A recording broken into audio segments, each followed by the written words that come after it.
सत्यमेव जयते या ब्रीदवाक्याला सत्यात उतरवणारी महाराष्ट्रातील एकमेव मराठी वृत्तवाहिनी आजचा महाराष्ट्र।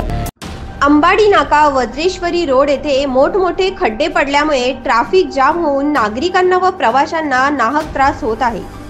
पीडब्ल्यूडी यांनी गांभीर्याने लक्ष केंद्रित करावे अशी जिल्हा परिषद सदस्य कैलास देवा जाधव साहेब यांनी मागणी केली आहे।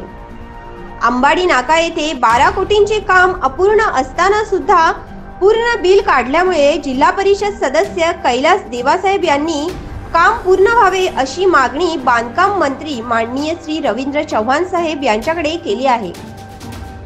त्वरित काम पूर्ण न केल्यास मागणीपूर्व व्यापाऱ्यांना घेऊन रास्ता रोको करण्यात येईल असे जिल्हा परिषद सदस्य कैलास देवासाहेब यांनी सांगितले आहे। हा बघा खड्डा